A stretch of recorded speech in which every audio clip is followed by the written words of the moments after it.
नमस्कार, मंडी.com में आपका स्वागत है। मैं हूं भुवन भास्कर। एक बार फिर हाजिर हैं हम लेकर मंडी.com में बात खेती की, किसानी। लेकिन आज हमारी बात खेती से थोड़ा अलग हटके होने वाली है। आज हम बात करेंगे किसानों के संगठन की। लेकिन ये किसानों का वो संगठन नहीं है जिसकी बात मंडी.com में हम बार बार करते रहे हैं, यानी किसान उत्पादक संगठन, एफपीओ, एफपीसी के नाम से जिनको आप जानते हैं। उनके बारे में हम लगातार मंडी.com में चर्चा करते रहे हैं, उनके विभिन्न आयामों की बात करते रहे हैं, कैसे उनका गठन होता है, कैसे उसका बिजनेस आप बढ़ा सकते हैं, कर सकते हैं, ये तमाम बातें हम करते रहे हैं। लेकिन हाल ही के समय में एक नया डेवलपमेंट हुआ है जिस पर आप सबकी नजर भी रही होगी, आप सबने सुना होगा कि भारत सरकार ने सहकारिता मंत्रालय के रूप में एक नया मंत्रालय तैयार किया और देश के गृह मंत्री अमित शाह को इसका अतिरिक्त प्रभार दिया गया है। सहकारिता मंत्रालय के अंदर किसानों के लिए जो सहकारी संगठन है, और देश में बहुत सारे अभी पैक्स हैं, करीब 60,000 प्राइमरी एग्रीकल्चर क्रेडिट सोसाइटी जिनको पैक्स कहते हैं, वो चल रहे हैं। अब सहकारिता मंत्रालय के अस्तित्व में आने के बाद इसमें हमने देखा है कि सरकार कुछ तेजी भी लाना चाहती है। हाल में अमित शाह जी ने एक घोषणा भी की थी जिसमें उन्होंने कहा था कि अगले पंचा है टैक्स की, उसको बढ़ा के सरकार 3 लाख तक ले जाना चाहती है। क्या है इसका मतलब, और टैक्स के आने से किस तरह से एफपीओज के साथ उसका सह अस्तित्व, अगर हम कहें कि पैरेलली उसका एग्जिस्टेंस में किस तरह से वो काम करेंगे, किसानों के लिए किस तरह से कुल मिलाकर उनका लाभ हो सकता है और किसान कैसे उसका लाभ उठा सकते हैं, इन सब बातों पर आज हम मंडी.com में चर्चा करेंगे। और इस चर्चा में शामिल होने के लिए हमारे साथ जिन खास मेहमान को अपने साथ हमने जोड़ा है उनसे आपका परिचय करा देते हैं। हमारे साथ डॉक्टर जे.एस. यादव जुड़े हैं। Doctor JS. Yadav national council of state marketing agriculture board, यानी जो राज्यों के कृषि विपणन बोर्ड है, उनकी राष्ट्रीय परिषद नेशनल काउंसिल के मैनेजिंग डायरेक्टर है, प्रबंध निदेशक है। डॉक्टर यादव, बहुत बहुत स्वागत है आपका मंडी.com में। धन्यवाद। डॉक्टर यादव, मैं पहला सवाल आपसे यही करूंगा कि जो सहकारिता मंत्रालय बना है और जिस तरह से ऐसा लग रहा है कि सरकार एक विशेष जोर, एक थ्रस्ट देना चाह रही है अब सहकारिता, जो कृषि किसानों की सहकारी समितियां हैं उन पे, इसको किस तरह से देखना चाहिए? देखिए, बहुत अच्छा आपने प्रश्न उठाया। सहकारिता बेसिकली सभी फील्ड्स में है, वो अकेला एग्रीकल्चर में ही नहीं है, लेकिन सबसे ज्यादा इसकी महत्ता एग्रीकल्चर में है। और एग्रीकल्चर में सहकारिता का प्रमोशन इसलिए जरूरी है कि हमारे यहाँ छोटी जोत है, छोटी कास्ट है, और इकोनॉमिक साइज ऑफ प्लॉट बनाने के लिए हमें एग्रीगेशन जरूर करना पड़ता है। यदि एग्रीगेशन नहीं करते हैं तो इकोनॉमिक साइज ऑफ लॉट नहीं बनता, और अनइकोनॉमिक साइज ऑफ लॉट मार्केटिंग की प्रॉब्लम ज्यादा क्रिएट करता है। ना उसको दूध ले जा सकते हैं, ना मैकेनाइजेशन हो सकता है, ना उसकी ग्रेडिंग शॉर्टिंग हो सकती है, छोटे छोटे लॉट्स की अलग अलग पहचान नहीं हो सकती। इसलिए एग्रीगेशन इज मस्ट। अब एग्रीगेशन के बहुत से मॉडल आए। सबसे पहले कोऑपरेटिव आया था सबसे पहले, उसके बाद सरकार ने सेल्फ हेल्प ग्रुप बनाए, उसके बाद फिर एफपीओज आई अभी, और फिर अब दोबारा कोऑपरेटिव की तरफ मूव हो रहा है। तीनों चारों ये अपने आप में ऑप्शंस देते हैं। ये नहीं है कि एक दूसरे के कंपटीशन है, बल्कि एक किसान को दूसरे किसान के साथ सहयोग करने के लिए या एक एक्टिविटी से दूसरी एक्टिविटी में सहयोग करने के लिए प्रेरित करते हैं आपस में। जैसे फॉर एग्जांपल कोऑपरेटिव एक्ट ये कहता है किसी भी आदमी को फ्री एंट्री, फ्री एग्जिट है, और हेड काउंट्स के हिसाब से वोट मिलता है। ठीक इसके विपरीत कोऑपरेटिव से हटके कंपनीज एक्ट में जो प्रोड्यूसर्स कंपनी बन रही है उनमें शेयर होल्डिंग के बेस पर वोटिंग राइट्स होते हैं। यदि मेरे 51% शेयर हैं तो मेरी वोटिंग राइट्स 51% कम से कम है। उसी तरह डिविडेंड्स वैसे बढ़ते हैं, उसी तरह लोन लेते हैं, लोन की लायबिलिटी भी उन इंडिविजुअल्स पर बढ़ती है। बट कोऑपरेटिव में वो इंडिविजुअल की लायबिलिटी एक हेड काउंट तक ही होती है। जी, ये एक बहुत अच्छा मैं तो कहूँगा स्ट्रेंथन करने का भारत सरकार का बहुत अच्छा प्रयास। डॉक्टर यादव, इसी जो आपने कहा है इसी पे मैं थोड़ा और समझना चाह रहा हूँ इसको कि ये तो रेगुलेशंस की बात हो गई, नियमों कानूनों की बात हो गई जो कि सरकार तय कर रही है कि कहाँ पर पैक्स का गठन होगा, कैसे एफपीओ का गठन होगा। लेकिन किसान के लिहाज से अगर हम देखें तो उसके लिए इसकी वर्किंग, इसके एडमिनिस्ट्रेशन पे किस तरह से फर्क पड़ रहा है अगर वो कंपनी एक्ट में रजिस्ट्रेशन कराए या वो कोऑपरेटिव एक्ट में रजिस्ट्रेशन कराए? देखिए, आप इसके लिए 2 मिनट के लिए गांव में उतर जाइए, गांव में स्वयं किसान बन के देखिए, एक फसल पैदा करने वाला बनिए। 2 तरह की फसलें, एक गेहूं जो चना फूड ग्रेन पल्सेस ग्रो करते हैं, एक वेजिटेबल्स ग्रो। क्योंकि हमारी प्रॉब्लम ज्यादा वेजिटेबल्स में है, फूड ग्रेन पल्सेस में कोई ज्यादा नहीं बची, क्योंकि कोऑपरेटिव स्ट्रक्चर काफी अच्छा स्ट्रांग हो चुका, वो प्रोक्योरिंग एजेंसी अच्छी हो गई। आज बिगेस्ट प्रॉब्लम हमारी जो बच रही है वो फल सब्जियों में। तो आप एक किसान फल सब्जी का बन के देखिए, और चारों आपके सामने ऑप्शन है। एक ऑप्शन ये है कि गांव में नया युवा ग्रेजुएट पोस्ट ग्रेजुएट आके कहता है कि कंपनीज एक्ट में एफपीओ बनाते हैं, कंपनी एक्ट में जाएगी। एक साथ में दूसरा पुराने सरपंच कहते हैं हम कोऑपरेटिव सोसाइटी बनाएंगे। अब वहां इंडिविजुअल को ये फैसला लेना है कि मेरी कितनी बड़ी साइज है, मैं इंडिविजुअल के एक वोट एक राइट में पार्टिसिपेट करूं, या कंपनी एक्ट में ज्यादा कंट्रीब्यूट करके, ज्यादा इन्वेस्ट करके, ज्यादा प्रॉफिट का हिस्सेदार बनूं, भागीदार बनूं। वो एकदम दोनों फॉर द पार्ट कंप्लीटली दोनों अप्रोच अलग अलग।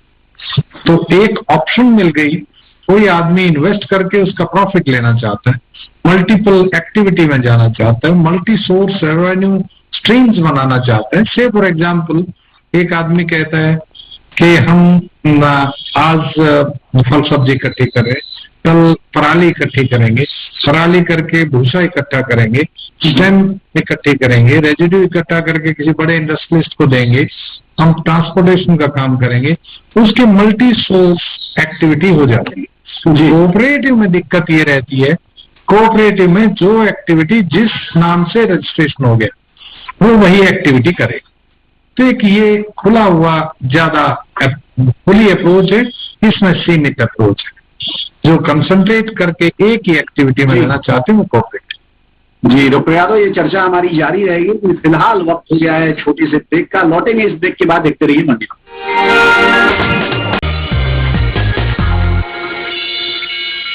एक बार फिर स्वागत है आपका मंडी.com में। हम बात कर रहे हैं आज कोऑपरेटिव्स पर और समझने की कोशिश कर रहे हैं कि फार्मर्स कोऑपरेटिव्स और उनपे हाल ही में जो केंद्रीय सरकार का नया जोर दिख रहा है उसको किस तरह से समझा जा सकता है, उसके क्या परिणाम किसानों के लिए देखने को मिल सकते हैं और किसान उनका किस तरह लाभ उठा सकते हैं। हमारे साथ इस चर्चा में शामिल हुए हैं डॉक्टर जगवीर सिंह यादव जो मैनेजिंग डायरेक्टर हैं national council of state agriculture marketing board.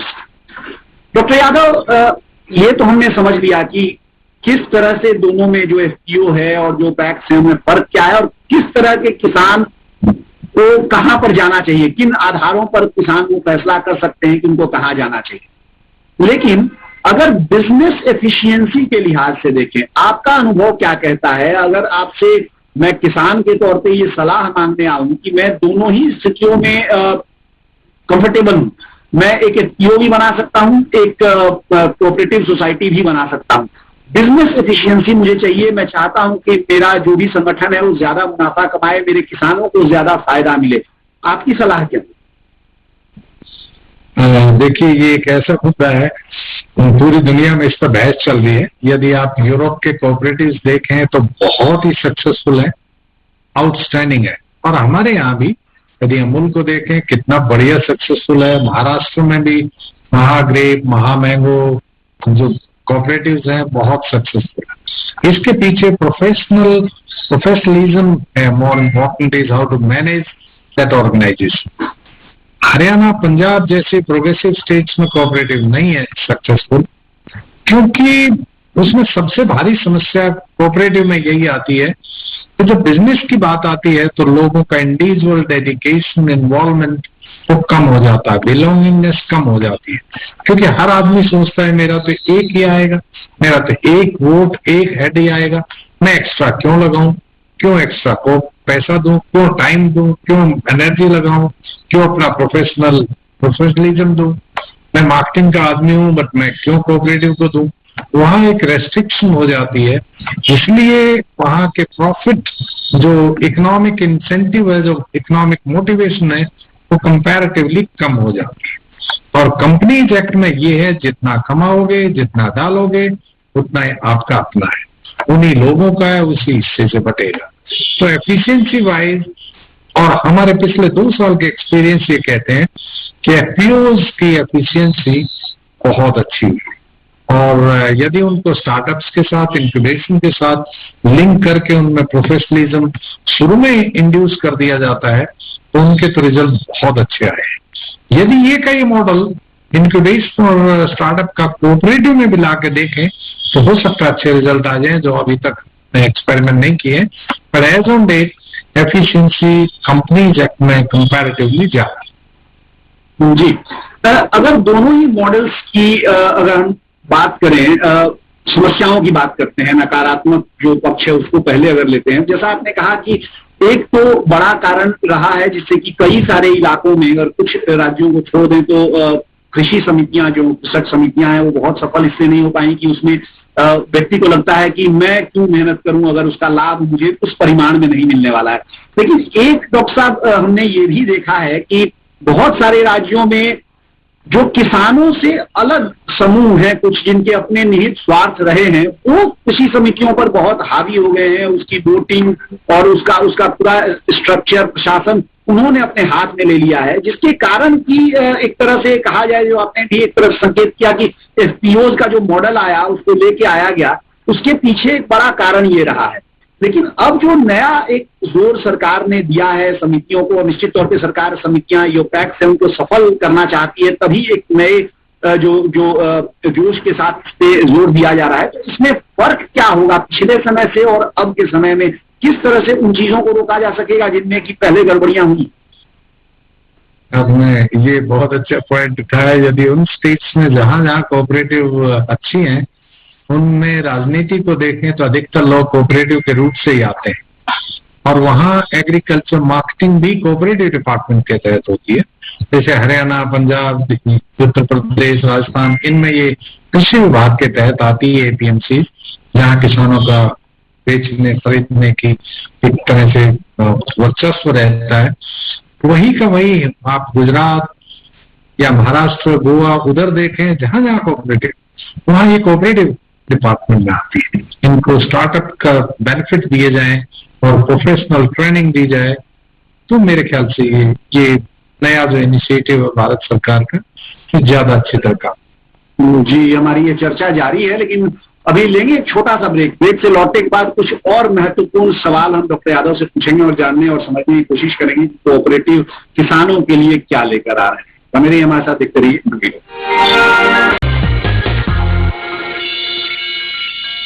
एक बार फिर स्वागत है आपका मंडी.com में। हम बात कर रहे हैं फार्मर्स कोऑपरेटिव की और समझने की कोशिश कर रहे हैं कि फार्मर्स कोऑपरेटिव किस तरह से कुछ नई चीजें किसानों के लिए लेकर आ रहे हैं, जो उनको अभी तक पहले चाहे कोऑपरेटिव के माध्यम से हो, चाहे वो एफपीओज के माध्यम से हो, जो चीजें उनके पास उपलब्ध नहीं थी, कैसे वो इनका ज्यादा फायदा उठा सकते हैं। क्योंकि भारत सरकार अब चाहती है कि किसान कोऑपरेटिव भी बनाए, कोऑपरेटिव से भी जुड़े और इस तरह से अपना फायदा वो बढ़ाएं खेती के लिहाज से। हमारे साथ इस चर्चा में जुड़े हुए हैं डॉक्टर जगबीर सिंह यादव, जो मैनेजिंग डायरेक्टर है national council of state marketing agriculture boards के। डॉक्टर यादव, मैं नकारात्मक पक्ष की बात कर रहा था और एक मैंने आपसे कोऑपरेटिव के बारे में बात की जिसका बहुत ही सुंदर जवाब आपने दिया। मैं एफपीओ के बारे में थोड़ा आपसे ये समझूंगा, उसको कोऑपरेटिव से जोड़ते हुए, कि एफपीओ की जो 2 सबसे बड़ी समस्याएं हैं जिनका आपने जिक्र भी किया, वो एक तो फंडिंग की समस्या है और दूसरा उसके एडमिनिस्ट्रेशन की समस्या है कि अगर उसको बहुत अच्छा प्रोफेशनल कोई मिल गया सीईओ के तौर पे तब तो अच्छा, नहीं तो धीरे धीरे उसकी सक्रियता खत्म हो जाती है। अगर कोऑपरेटिव्स के साथ इसकी तुलना की जाए तो कोऑपरेटिव में फंडिंग और एडमिनिस्ट्रेशन के लिए किस तरह के प्रावधान है और वो किस तरह से एफपीओ से अलग है? जहां तक एक्सटर्नल लोन की बात है, उसकी नजर में कोऑपरेटिव सोसाइटी हो या एफपीओ हो। External loan means bank loan है, नॉन बैंकिंग प्लेटफॉर्म से ट्रांजैक्शन एक चीज है, बट लोन लेना या तो एक्सटर्नल लोन लेंगे या इंटरनल लोन लेंगे कि मेंबर्स कंट्रीब्यूट करें, मेंबर्स से लोन लें।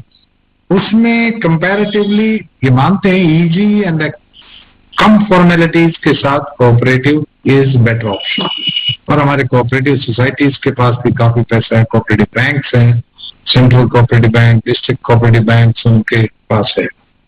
बट एफपीओ के साथ भी उतना ही मैं तो मानता हूं कि FPO is a better choice, क्योंकि एफपीओ बनते ही आज बैंकर क्या देखता है, रीपेइंग कैपेसिटी, उसमें प्रोफेशनलिज्म है, उसमें ट्रेनिंग है, उसका आइडिया बहुत अच्छा है, उनके प्रोडक्ट ठीक है, उनकी ड्राइंग पावर अच्छी है, उनकी प्रोजेक्टेड बैलेंस शीट अच्छी है, देयरफॉर लोन दे दो।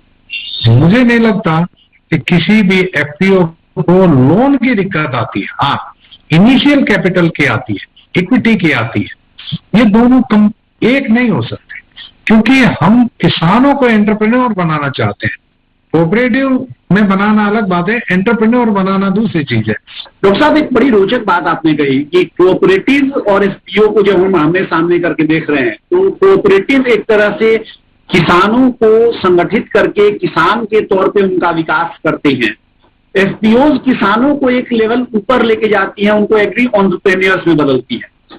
तो क्या कोऑपरेटिव्स को एक मिड लेवल का, एक मध्यम चरण का एक संस्थान हम मान सकते हैं कि हम ये माने कि कोऑपरेटिव से जो एम्पावरमेंट होगी किसानों की, उससे बाद में आखिर उसी में से कुछ किसान के फिर एफपीओज भी बना सकते हैं और एफपीओज के तौर पे भी काम कर सकते हैं, या कोऑपरेटिव जो बन गया वो कोऑपरेटिव ही होगा, एफपीओ ही होगा? थोड़ा सा इस पर थोड़ा प्रकाश डालें।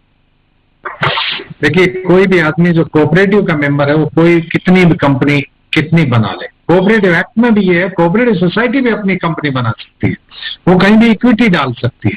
ये पहले नहीं होता था, आज से 20 साल पहले, बट अब ये आ गई है। कोऑपरेटिव एक्ट में रजिस्टर्ड सोसाइटियां अपनी इक्विटी कहीं भी डाल के नई कंपनी खड़ी कर सकती है। तो एज संस्था, एज समिति, सहकारी समिति भी आप एक एफपीओ नहीं बना सकते, इंडिविजुअल्स भी बना सकते हैं, क्योंकि इंडिविजुअल्स की तो यहाँ पर जैसे मैंने पहला ही बताया, फ्री एग्जिट फ्री एंट्री है, कोई किसी तरह की पाबंदी है ही नहीं, तो वो तो कभी भी किसी तरह की अपनी एफपीओ बना ले। और ये आपने सही कहा कि दूसरे लेवल पर, दूसरे स्तर पर जाना पड़ेगा, क्योंकि पुराने स्तर पर बहुत लंबे समय की सस्टेनेबिलिटी नहीं है। आपने इकट्ठा तो कर दिया, और सेल्फ सस्टेनिंग अपनी इनकम से आगे बढ़ने की जो तत्परता है, प्रोपेंसिटी टू ग्रो मोर है, वो कोऑपरेटिव में कंपैरेटिवली कम रहती है। तो कोऑपरेटिव से एकदम आदमी एफपीओ में जाएगा, चाहे वो इंडिविजुअल जाए चाहे ग्रुप में। जी, यानी बहुत साफ तौर पे जो बात समझ में आ रही है वो ये है कि जब हम ये सुनते हैं कि पिछले साल जो घोषणा सरकार ने की थी कि 10,000 एफपीओज बनाए जाएंगे अगले 5 साल में, और अब अगर हम ये सुन रहे हैं कि 60,000 जो पैक्स है उनको बढ़ा के 3 लाख किया जाएगा, तो ये कहीं आपस में एक दूसरे को चैलेंज नहीं कर रहे हैं, दरअसल ये एक दूसरे को सपोर्ट कर रहे हैं। और जो क्योंकि हमने कई जगह देखा है गांवों में कि एफपीओज के बारे में जागरूकता बहुत कम है, एक नया कॉन्सेप्ट है, किसानों को समझाने में बहुत मुश्किल होती है। लेकिन पैक्स के बारे में लगभग मैंने देखा है कि जिन जगहों पर, यहाँ तक कि बिहार जैसे राज्यों में जहां एपीएमसी नहीं है, वहां भी पैक्स हैं, वो काम कर रहे हैं, उनको स्ट्रेंथनिंग की जरूरत है। तो शायद ये एक बड़ा कारण हो सकता है जो जिस तरह से जोर बढ़ाया गया है। आखिर में डॉक्टर यादव, मैं आपसे एक आखिरी सवाल ये समझना चाहूंगा कि जो कोऑपरेटिव्स बन रही हैं, और ये सवाल अक्सर पूछा जाता है कि अमूल एक